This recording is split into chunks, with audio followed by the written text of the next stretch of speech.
अस्सलाम वालेकुम दोस्तों, मैं हूं शाहिद हुसैन। उम्मीद करता हूं आप सब खैरियत से होंगे। सीमा हैदर के हवाले से कुछ खबरें, कुछ तबसरे और कुछ नई अपडेट्स तफसीलात आपके सामने रखनी है। अगर आपने मेरा यूट्यूब चैनल और फेसबुक पेज अब तक जो है वो ना सब्सक्राइब किया, ना लाइक किया, ना फॉलो किया, तो आप ज़रूर कर लीजिएगा ताकि सीमा हैदर और दीगर इससे जुड़ी और भी बेशुमार खबरें हैं वो आप तक बर वक्त पहुँच सकें। जनाब, हमने कुछ दिन पहले आपके सामने तफसीलात रखी थी जिसमें सबसे पहले वो सीमा हैदर का घर हमने पब्लिक को दिखाया, दुनिया को दिखाया, जो गुलाम हैदर ने सीमा को 15 लाख रुपए का लेके दिया था और सीमा हैदर ने 12 लाख का उसको फ़रोख्त किया और उसके बाद 10 लाख की पेमेंट ली। 2 लाख रुपए अब भी ड्यू है उसके ऊपर, जो यानी कि जो नए खरीदार हैं, और सीमा हैदर जो है वो यहाँ से रफू चक्कर हो गई।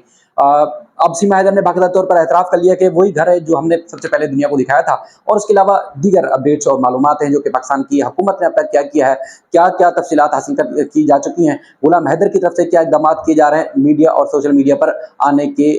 अलावा, यानी कि और सीमा और बच्चों को वापस लाने के लिए क्या-क्या इक़दामात कर रहा है। एटीएस ने और जो भारतीय तहकीकाती इदारे हैं उन्होंने क्या कुछ इक़दामात किए हैं, उसकी मुकम्मल तफ़सीलात आपके सामने रखेंगे। जनाब देखें, सबसे पहले मैंने आपको कुछ दिन पहले भी बताया था, आप चाहें तो आप जाकर उस चैनल पर देख भी सकते हैं। टाइम्स नो नो भारत के नाम से टीवी चैनल है इंडिया का, उन्होंने मुझे असाइन किया था और मैं एक तो पहले अपने यूट्यूब चैनल पर वहाँ के इलाके के लोगों और मकान मालिक जो थे सीमा हैदर के, उनसे मैंने गुफ्तगू की और जो की थी वो आपको मैंने अपने यूट्यूब चैनल पर दिखाई, और जो असाइनमेंट मैंने किया था उस चैनल के लिए वो मैंने अपने यूट्यूब चैनल पर पब्लिक नहीं किया। उस चैनल पर आप जाएंगे अब भी आपको वो चीज़ मिलेगी, यानी कि सीमा हैदर के इलाके वाले क्या सोचते हैं, क्या बात करते हैं, यानी कि इजी लोड वाला क्या बात करता है, उसके बाद फिर दूध वाले ने क्या बात की, राशन जिससे लेती थी उसने क्या बात की, बर्गर वाले ने क्या बात की, दर्जी ने क्या बात की, जिससे वो कपड़े सिलवाती थी, और इसके अलावा और लोग जो इलाके के थे, जो और ख़ास तौर पर जो सीमा हैदर के यानी कि जो मेके साइड के, यानी कि जो उसके भाई और बाप और ख़ानदान के जो करीबी दोस्त अहबाब थे, उन्होंने क्या बात की, वो सारी मैंने उस चैनल के लिए की, और वो उन्होंने ना सिर्फ उनके सोशल मीडिया के ऊपर तमाम जो उनकी सोशल मीडिया की साइट्स हैं उसके ऊपर मौजूद है, बल्कि उन्होंने बराह रास्त भी जो 2 दिन तक चलाते रहे, बल्कि अब भी कुछ चीज़ें ऐसी हैं जो अब चलने वाली थी। कुछ लोगों से जो गुफ्तगू की थी वो आपके सामने रखी। देखिए, एक तो ये है कि सीमा हैदर भारतीय टीवी चैनल्स के ऊपर आके उसको दुनिया जानने लगी, किस तरह उसने कदम उठाया, क्या-क्या जो खुद बता रही है, वहाँ के मीडिया चैनल बता रहे हैं वो, और उससे इसके अलावा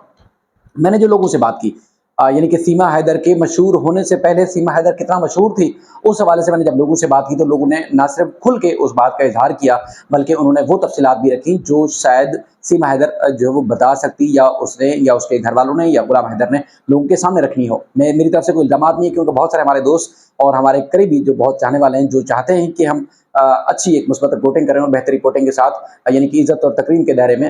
वो भी मुझसे हमसे नाराज़ हो जाते हैं। लेकिन आपके सामने सिचुएशन है, बहुत सारी चीज़ें ऐसी हैं जो रखनी पड़ती हैं, लोग सवाल करते हैं और लोग जानना भी चाहते हैं, तो हम ना चाहते हुए भी वो चीज़ें रिपोर्ट करनी पड़ती हैं।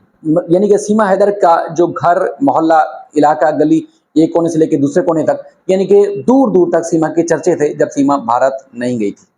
यानी कि सीमा हैदर और सचिन का मामला इंडियन मीडिया के ऊपर नहीं आया था, सोशल मीडिया के ऊपर डिस्कस नहीं हो रहा था, लेकिन सीमा हैदर को इलाके वाले इस तरह जानते थे। और जो सीमा हैदर के पास सूरत-ए-हाल थी, यानी कि पैसा जो था, जो हैदर उसको 50-60 हज़ार रुपए या उससे ज़्यादा माहवार भेजता था बच्चों के अखराजात की मद में, वो जब मैंने दर्जी से बात की, जब मैंने राशन वाले से बात की, मोबाइल फ़ोन वाले से बात की, बर्गर वाले से बात की, दूध वाले से बात की, और भी जो मुख्तलिफ फ्रूट्स वाले, सब्ज़ी वाले, उनसे मैंने बात की, तो वो कहते हैं जी, कभी भी सीमा हैदर के पास यानी कि ऐसा महसूस नहीं हुआ कोई पैसों की कमी हो, या किसी गरीब गुरबा इलाके से उसका ताल्लुक हो, और या कम पढ़ी लिखी हो, यानी कि वो आज़ाद ख्याल थी, वो अपनी मर्ज़ी से जीना चाहती थी, और कोई बुर्का, कोई नकाब, कोई यानी कि पर्देदारी उस तरह वो नहीं थी, बल्कि खुलेआम जो है वो इस इलाके में घूमती थी, खुलेआम तमाम लोगों से बात करती थी, सिंधी में बात करती थी, सराइकी में बात करती थी, उर्दू में बात करती थी, और मुख्तलिफ ज़बानों में बात करती थी, लेकिन हिंदी में जो बात की है वो पहली दफ़ा उन्होंने सुनी है। यानी कि हिंदी में बात करना लोगों के लिए इंतहाई हैरानकुन था, ना सिर्फ इलाके वालों के लिए बल्कि हैदर के लिए भी वो हैरानकुन था। लेकिन दूसरा अगर हम बात करें, जो कि बहुत सारे लोग सवाल करते हैं जी, सीमा हैदर को आप जो है उनके ख़ानदान वालों को सामने लाएँ, और ख़ानदान वाले उनके जो करीबी ख़ानदान वाले, यानी कि हैदर साइड के नहीं, उसके जो मेके साइड के लोग हैं उनको सामने क्यों नहीं ला रहा है। देखिए सीमा हैदर के जो मेके साइड के यानी कि भाई हैं, बहनें या और दीगर जो खानदान के लोग हैं, वो आज खुद इस तरह रूपोश हो गए हैं कि उनका अपने यानी कि मीडिया तो दूर की बात है, उनके जो करीबी दोस्त है उनसे भी उनके राब्ते नहीं है। मैंने लोगों से मालूमात हुई, लोगों से मिला, वहां उनके करीबी लोगों से ही बात की, उनका ये कहना है कि वो लोग बात ही नहीं कर रहे, वो साइड पे हो गए, मोबाइल फोन बंद कर दिए, रूपोश हो गए। आज खुद परेशानी, चूंकि आपको सामने की सूरत हाल है, वो जिस तरह की उनके ऊपर परेशानी है, वो अब किसी ना सिर्फ मीडिया से बल्कि तमाम अपने जो रिश्तेदार दोस्त अहबाब थे उनसे उन्होंने कतई ताल्लुक कर लिया है। यानी कि एक खामोशी और एक रूपोशी की जिंदगी गुजार रहे हैं सीमा हैदर की इस सारे सानह या इस सारे सीमा हैदर के मामलात की वजह से। तो फिर आप और हम कैसे रब्ता करें और कैसे उनसे मालूमात लें और दुनिया तक पहुंचाएं कि सीमा हैदर क्यों गई, किस तरह की, क्यों गई। बाकी इलाके वाले सब जानते हैं, यानी कि पूरा इलाका सीमा को जानता है, भारत जाने से पहले ही भी जिस तरह उसके चर्चे थे, पैसा बहुत था। लेकिन अब सीमा चूंकि कहती है कि सीमा कहती है कि जो सचिन को 13,000 रुपये मिलता है वो हमारे जो पाकिस्तान की निस्बत भारत में अखराजात के लिए बहुत ज्यादा है। यहाँ उसको 60-70 हज़ार रुपये कम पड़ते थे और उसके भारत में जो 13,000 उसको मिलेगा उसके बच्चों के लिए, उसके लिए बहुत है और वो मजे से जिंदगी गुजार सकती है। लेकिन पाकिस्तान के हवाले से जो उसने बातें की हैं वो ना सिर्फ दिल दुखान देने वाली हैं, बल्कि सिंधी कम्युनिटी के लिए, हिंदू कम्युनिटी के लिए, पाकिस्तान के और जो मजबूरी तौर पर जो पाकिस्तान के लोग हैं, पाकिस्तान के रहने वाले हैं, उनकी जो ना सिर्फ दिल आजारी हुई है बल्कि उनका उसने मजाक उड़ाने की कोशिश की है। जिस तरह वो पाकिस्तानी इदारों की तजलील की है, उसने बदनवानी के इल्जाम आयद किए हैं। सीमा, अगर पाकिस्तानी इदारे आपको शायद रिलैक्सेशन ना देते तो शायद ही आप फिर पाकिस्तान से बाहर जा सकती, क्योंकि आप जिस तरह इंडिया के पूरा मीडिया को आपने घन चक्कर बनाया हुआ है, आपने इंडिया के तमाम जो तहकीकाती इदारे हैं वो घन चक्कर बने हुए हैं, तो आपके अंदर तो इतना बड़ा टैलेंट है कि आप पाकिस्तान के इदारों को भी आपने घन चक्कर बना दिया और यहाँ से ऐसे रफू चक्कर हुई कि वो खुद हैरान और परेशान है कि आपने दिखाया कुछ और मारा कुछ और रफू चक्कर कैसे हुई। आपके जो पूरी जिंदगी जिन्होंने गुजारी वो आपको नहीं समझ पाए और उसके बाद फिर हैदर नहीं समझ पाया, माँ बाप जिन्होंने पैदा किया वो नहीं समझ पाए, तो पाकिस्तान के इदारे जिनसे आपका थोड़ा सा इंटरेक्शन हुआ हो आपको वो कैसे पहचान सकते, आपकी असलियत को कैसे पहचान सकते। आज जाके इंडिया में ठीक है आप कहें कि आपकी जान को खतरा है, या पाकिस्तान के हर इदारे के ऊपर आप करप्शन के, बदनवानी के और 2 नंबरी के और इस तरह घटिया तरीन इल्जाम लगाएं, आपकी मर्जी है। बाल सीमा ने एक चीज वो तस्लीम की है जो घर हमने सबसे पहले आपको दिखाया था। टाइम्स नौ भारत के लिए मैंने वो स्टोरी की थी, उसमें सबसे पहले वो घर जो हैदर ने 15 लाख रुपए में सीमा को खरीद कर दिया था, एक कमरे का मकान था, और उसके बाद फिर वो घर उसे 12 लाख रुपए में तय किया, उसको उसकी कीमत लगाई और 10 लाख रुपए उससे वसूल किए और रफू चक्कर होगी 2 लाख रुपए आज भी जो पेंडिंग है। वो वीडियो आप देख भी रहे होंगे, ये वो घर था जिसके बारे में इलाका मकीनों ने हमें बताया और सबसे पहले हमने उसी चैनल के लिए किया। मैंने वो वीडियो दूसरे किसी प्लेटफॉर्म पर जो है वो नहीं रखी और ना ही शेयर की है। तो एक तो सीमा ने इस बात का एतराफ कर लिया। दूसरा, सीमा चाहती है, चूंकि पहले शुरू में तो इस्लाम को भी बदनाम करने के लिए, पाकिस्तान को भी बदनाम करने के लिए भारतीय मीडिया ने दिन रात एक किया, जो आज भी एक कर रहा है। अब उसने जिस तरह एक पलटी खाई है और वो खाने के बाद अब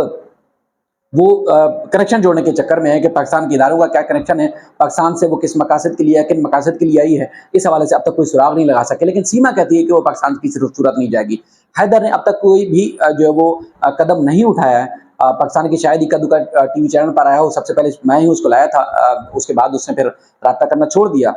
हम तो चाहते थे कि हम कानूनी भी मामले फराहम करें और इसके अलावा मीडिया और सोशल मीडिया के ऊपर जितना हम इस मामले को हाईलाइट कर सकें, दुनिया तक पहुंचा सकें कि एक मजलूम माँ बाप है और मजलूम बाप है और उसके बच्चे हैं और वो वापस आ सके। लेकिन हैदर शायद संजीदा नहीं है इस मामले के लिए। लेकिन हमने भरपूर कोशिश की, उससे राब्ते किए, दर्जनों हमने फ़ोन किए। GN कुरैशी साहब ने भी बार बार जो है वो बावर कराने की कोशिश की। देखिए, कानूनी जो चाराजोई होगी, कानूनी जो तरीकाकार होगा वो सिर्फ ये होगा कि हैदर पाकिस्तान है और पाकिस्तान के किसी भी कानूनी फोरम पर से राब्ता करेगा, रजू करेगा, तभी वो वापस आ सकेगी। लेकिन सीमा को कौन बता रहा है कि कौन कौन से आपने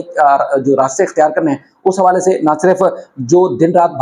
भारतीय जो रिटायर्ड या मेजर जनरल या कर्नल हैं वो पाकिस्तान के ऊपर जो कीचड़ उछालते हैं वो भी हैरान है, परेशान है। इंडियन मीडिया जो है वो मुकम्मल तौर पर घन चक्कर बना हुआ है। इंडियन मीडिया भी परेशान है कि सीमा कैसे उनको चक्कर दे रही है, उसका अब तक कोई सुराग नहीं लगा पा रहे। लेकिन सूरत हाल ये है कि भारतीय जो सदर हैं उनको बाकायदा तौर पर सीमा ने दरख्वास्त दे दी है। सीमा ने उनको